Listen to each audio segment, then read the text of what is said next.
Welcome to the Thanksgiving special with the Schlaps, and we also have a wonderful friend, Sean Spicer, and we're going to be talking about his great book, Radical Nation. Sean, thank you for being with us. Glad to be here. Thank you. So, first of all, we had this great cooking session with Larry, which you jumped in. What do you think about the sweet potato casserole? Let's start from there. It's fantastic. I may or may not take a little home. I think that's more like dessert than a side dish. It was sweet. It was good. It was very tasty. Good. Yeah. Good. So what are the big plans for Thanksgiving at the Sean Spicer house? This year, we have invited everybody. Everybody? Well, what do you mean everybody? Like immediate family. Are you thinking immediate family down? So my mom from Rhode Island, my brother's his family from New York. How do you define immediate family? How does that work for you? This is a very sensitive conversation like for the cute. I didn't realize I was touching on. Go right ahead. Talk to me about immediate families. Yes. I'm getting into this whole Cuban thing now. Is it like a cousin? I feel like it's immediate family is brother, sister, yes, and their spouses, and kids. Okay. Like extended family is when you get into cousins and. What are you trying to say, Schlapp? I think so. So at Christmas we do extended family in Rhode Island, and that includes aunts, uncles, cousins. But for Thanksgiving, it is immediate family. Yeah. Yeah. So same tree. I'm still waiting for what you're going to say right after. Oh, I just think it's a very interesting conversation. Yeah. Now, apparently, in this household, it's a much different conversation. In this book, Radical Nation, you go through these terrible policies that Joe Biden has brought on the world. Before we get to the policies, in your history in politics, could it ever be possible that someone would get the most votes ever to be the president of the United States, be like the top political leader in the country, and be this unpopular in less than a year? It's not possible, is it? No, but the funny part about this, Matt, and the point I make in the book is that during the campaign, Biden talked about becoming the most progressive president ever, and I think because he had been in Washington for half a century, nobody believed him. No one believed it, exactly. They were like, oh, we know Joe. Plus, it was hard to understand him. Right, and you're also like, what does that mean? Like, there's no way. Like, you've been here half a century. You've been the moderate, kind of pragmatic guy who likes to make deals, and so it just wasn't believable. But in 10 months, between the people and the policies, I mean, I talk about on day one, 17 executive orders and actions. It was basically like, I'm going to, start the ball rolling right away. So, and plus, he's not making all these decisions, right? Well, I mean, there's a series of meetings that I talk about where Republican senators have come to start calling Ron Klain, the White House Chief of Staff, Prime Minister Klain. Yeah. But the thing that's interesting to me is Biden understands legacy better than anybody. And what I mean by that is, every other president, Republican and Democrat, to some degree has said, if I accomplish what I've laid out to do, that will be my legacy. I will, cut taxes or, have a particular reform that I want done or what have you.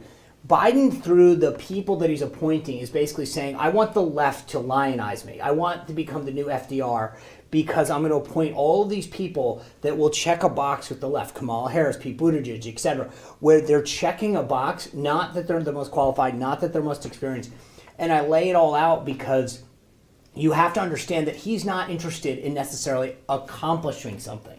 But do you think, Sean, that he is even tracking that much? Like, do you actually think that he's going through the list and saying, let me put all these progressives here, let me, Well, I think do you feel like he is really part of that decision-making process? Or are they deciding for him, going back to the president and saying, Mr. President, this is what we're going to move forward? I mean, who knows? It may be just high-level guidance, and then they're kind of like telling him, oh, see, this furthers your goal, this furthers your goal. But it's happening. Right. And so, frankly, at the end of the day, do I really care? I mean, I think to some degree people are spending a lot of time trying to figure out who's making the decisions. I just care that they're getting made. And how do we stop them? They're getting made. I know. The other thing is, I think is interesting about Joe Biden. I think you said that he was the moderate guy that was doing deals. I think the misperception of Joe Biden is he was a nice guy. He was never a nice guy. Ask Clarence Thomas what a nice guy he was. He's never really a nice guy. The funny thing that you bring that up is that these stories behind the scenes are now that he's getting angrier and angrier. He's always been that guy. I think the thing that's funny that you bring that up is that the media is so complicit in covering that up. Right. That he's got this That temper. was my point. And I mean, I met him. I talk about it. When I went there during the Trump transition, he bumps into me in the hall and says, come on down to my office, and sits down and starts regaling me with stories. And very nice. But then you hear behind the scenes, I always I have this phrase that I say, friends versus roommates. Right? He's the kind of guy you want as a friend, not as a roommate. Because there are people that you want to go hang out with, but you don't necessarily want to live with because they've got a temper or they're messy or whatever. And I think that he's one of those guys that I just didn't realize what a challenging individual he could be to work for. But not only, he doesn't seem like just such a challenging individual. In the book you talk about Kamala Harris too. Oh, yeah. She seems to be a very challenging individual trying to save her image and really doing a terrible job of it. She might be neither friend nor roommate. Exactly. Right. She's citizen. Yeah. I think the thing that's interesting about Kamala Harris is two things. One, she was chosen because she checked a box. As I said, she was the first female of color. That's it. So he didn't go out there. He wanted this relationship that he had with Biden, with Obama. Right. But he chose somebody that had been in the Senate for 4 years. She didn't have the worldly relationships nor the senatorial relationships that Biden had. Mm-hmm. So how do you advise somebody when you have a fraction of the experience that they do? And that's the other thing, is that think about the relationships that vice presidents play to presidents, whether it's Biden to Obama, George H.W. Bush to Reagan, Gore to Clinton. It's these people who come in and say, hey, I've been around the Senate, I've been around government, Pence to Trump, right? I've been a governor, a leadership member of the House of Representatives. And so I can help you navigate Washington and Congress. What does she offer? I mean, seriously, she offered two things. She offered California, which is the place where they raise all their money. Yeah, but they already had California. And she wasn't very there. Her claim to fame was really locking people up. Right. And that, fortunately, is an issue that is kind of boomerang. And I talk about that it's funny, her record is something that the media will not allow to be addressed. That she was a no-nonsense. She separated a lot had families. Yes. Maybe not at the border. She did. Right in California. Oh, yeah. In fact, there's one instance that I write where this child who had health issues had a truancy issue because of their health issue they couldn't get to school. Right. And she didn't care. It was funny what a different Kamala Harris there is now, the one that talks about and preaches about the judicial system and equity and all this. That's not who she was in California. Sean, does she survive? Does she survive as vice absolutely. president? Look, you think that they'll protect her? Of course they will, because and they you don't have think, to. Will Buttigieg come in and try to steal the spotlight? I don't think Buttigieg has to. Buttigieg is just sitting back on, let's go. Because no one's going to dump her. She's the first female of color. You couldn't do that. I mean, it's just, whether the White House staff wants to or not, Biden won't let it happen. But Buttigieg is sitting back and drafting. I've said this for months now. He will be the Democratic nominee in 2024. Most of the folks... Really? Absolutely. If you look at the boxes... But that is kind of the same thing. So she takes over eventually, but in the end she can't get the nomination for herself. No. Matt, she lost. Right. She got dismissed early in 1 her or own 2%. Right. But so she dropped out before Iowa. Her own party didn't like her. So why would you think somehow? I mean, everyone scratches their head now going, gosh, she's got a 28% approval rating. I wonder why. It's because she was never liked. Yeah. Right. And suddenly Biden might have put her in this position. That didn't make people like her anymore. That's right. And that's the problem is that, but if you look at her record, there's an entire chapter on there. That's the thing, is that people don't know who she really is or where she came from because the media just sort of wants to present her as, oh, she's vice president. All right, so Sean, where can people get your book? Anywhere books are sold, Costco, Barnes & Noble. If you go to newsmax.com/23, it'll take you to the Amazon link, SeanSpicer.com. There's a few copies in the Schlapp's house. There is. Yeah, Actually, but Schlapp, we're not done with Sean. We're going to be right back after this commercial break.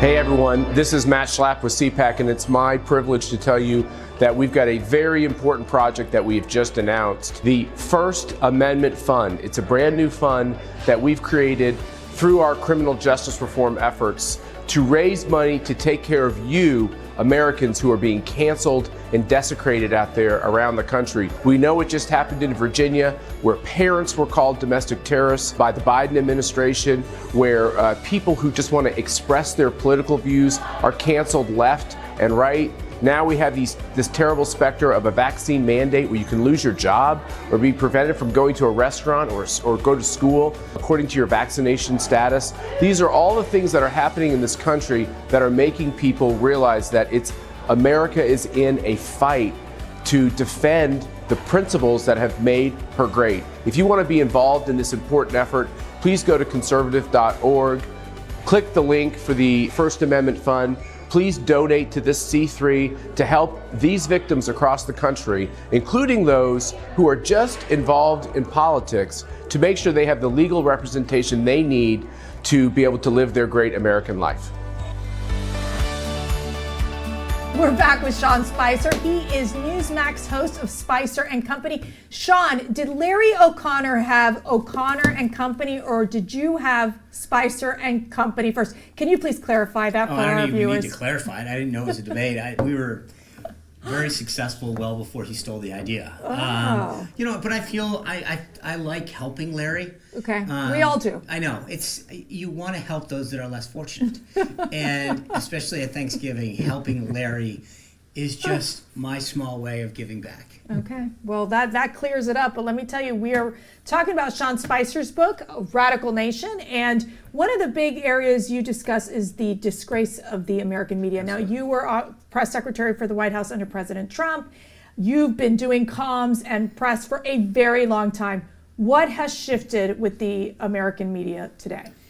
So I think the level of advocacy has become much more apparent, that they don't hide it anymore. They say things about promoting things, promoting the talking points. They cover up things, the duplicity, the hypocrisy, the failed policies. That they would at least fake it before, but now the level to which they go out there and advocate for the White House and the Democratic Party and are so viscerally opposed to someone like Donald Trump is so much more apparent than it ever was. Right. And I've never, like I said, I've always known that they would fake it, but now it's not. They have no reason to hold back their opinion. Who's the worst example of this bias in the news media? I mean, I think there's probably a tie between the Washington Post, the New York Times, and CNN, and it depends on the story in the day. There's some days that some other folks will shock me, but I think they take turns, and it depends on the issue. So a lot of these people got Pulitzer Prizes. Yeah, and they get the other Times prizes. and the Washington Post. How come they don't have to return these when it all turns out that it was fake news? You know what? It's a fantastic point, because think about it. If you're an athlete and you dope or you cheat, you get your medals stripped and you give them back, right? These folks, I was there on January 10th at 2 o'clock when Jake Tapper called me and said, I got a story that I want to talk to you about. And we played phone tag for the next, I don't know, whatever it was, couple hours, until they ran excerpts of that dossier, and then BuzzFeed published the entire thing afterwards. And I sat there and said, I can prove demonstrably it's false. I was in the room. I have a security clearance. I was there with President Trump when he got briefed by Comey. My version is backed up publicly by Comey and Clapper, despite some of their other comments. Yeah. And yet, CNN, the Washington Post, and the New York They run Times, with it. they all run with it. And now the Washington Post updates their story, which is journalist lingo for I screwed up, but I don't want to say I screwed up, so I call it an update. But think about this. And Mercy was there for part of this. You've been were supportive of it the whole 4 years. How different would the Trump administration have been had we not been answering questions and allegations about Russia every day? My pushback on you would be is if that hadn't taken off, they would have come up with something else. It was Fair just enough, an but attempt think to about hog. It was an fair attempt to enough, but I hog mean, time. I don't know what you can say. Think about, and you're right, But probably wasn't that completely made up? Just make up something else. right. But I'm saying that of all the things to make up, to talk about how you conspired with a known adversary to win an election and Yeah. then continue that. I mean, that's one of the And worst try to things you can impeach the say guy, about and then try to impeach Right. the guy. So, I mean, not once, but twice. But think about Yeah. everything that came of that. they- You know, sort of in I'm not a lawyer, but they always talk about the fruit of the poison tree, where you basically once you pull something off of that, you got to go back to it, the core. And I don't try to look at life in the rearview mirror, but I can't help in the last week or so to look back and say, can you imagine if I didn't open every press conference talking about Russia and I could have been talking about healthcare or tax Great reform point. or Great infrastructure? point. Because at some point you would have actually had And to. Sean, think about how much the Trump administration was able to accomplish despite the fact that you had these dark clouds looming over the White House, whether it be the Russian hoax with obviously the Steele dossier. The list went on and on. It was so much of a fight. Let me jump here. in on this real fast, which is the thing that you just described is what they'll do to any national Republican they possibly can. We saw this in the House with Newt Gingrich, but if you look at every national Republican since literally Richard Nixon was vice president, it's always about smearing the Republican in scandal, in an ethics dispute, treason. They accused President George Herbert Walker Bush of colluding with the mullahs to keep the hostages from getting out before Election Day in 1980, and then they accused him of, the whole Iran-Contra stuff. So, it's always the same thing, and I actually think it took Donald Trump to just say, I'm not going to apologize. I'm not going to back down. What Trump. I had this conversation with someone during the summer who was looking at writing one of these Trump books, and they said to me, "Why? What makes you like this guy in the sense that you've been involved in Republican politics?" Right. I said, "For finally somebody was willing to say no more and to stand up to because think about it. Even when Trump was attacked." All of these Republicans went and said, I'm glad Mueller's getting involved. He's a no-nonsense guy. They didn't stand up and said, there's no evidence. Too many of our own will fall, in line with the left and the media as soon as an accusation is made. They protect their own. And yet, why? And Trump said, Great point. Trump said, it was funny because he just kept saying, fine, barrel through. I don't care. I don't need them. And I had never seen somebody who was willing to just say, screw it, get the job done. Now, Sean, just watching this, are you watching the Biden administration now? Are you surprised that they just shifted into, as what your book is called, radical nation, moved so quickly to the left? Well, yes and no. Yes, because of how history is going, but no, Right. because they know if Republicans breathe and don't do something stupid and get in their own way, they will win back the House of Representatives. So if you're Biden and a student of history, I talk about a meeting that he had with all these liberal historians Right. early on. They know they have 12 months right now to get everything that they want done. And if they don't get it done, Republicans will take the House and it'll stop. So if you are on the left and want any of those top 10, 15 things done, even if you only get 3 or 4, this is your chance. You have Right. 12 months, that's it. Get as much done as you can is their philosophy. Okay, stay with us. We're in Friendsgiving time right now with Sean Spicer.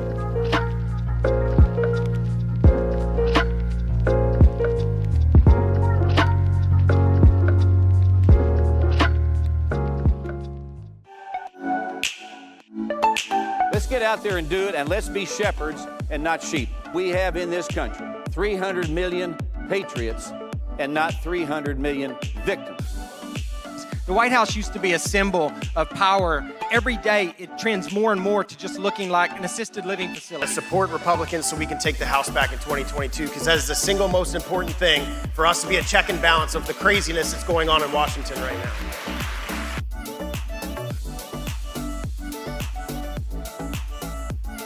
Welcome back to Thanksgiving Uncanceled, which is actually really a thing because they have canceled Thanksgiving. They've canceled Christmas. They've tried everything. By the way, we just never stopped. We just kept going. You didn't ask permission. You didn't go, can we celebrate that? If you don't have a mask, you can't do this 3 times. You gotta get the booster, the Thanksgiving booster. I mean, all I have to say is if I was a blood relative of Tony Fauci, I would like Thanksgiving to be canceled. Okay, so what do you, besides this great book, which is selling like hotcakes, what are you thankful for? All the opportunities I've had this year, obviously family, friends. Family like you defined it, right? Yeah, the tight one. well, yeah. I can't believe it. Immediate and extended. There you but go. they're we added different. extended. Well, they're different. He knows. He knows. But I'm also grateful for everything that's happened this year for folks on the right. I think that we have started to realize how to win again.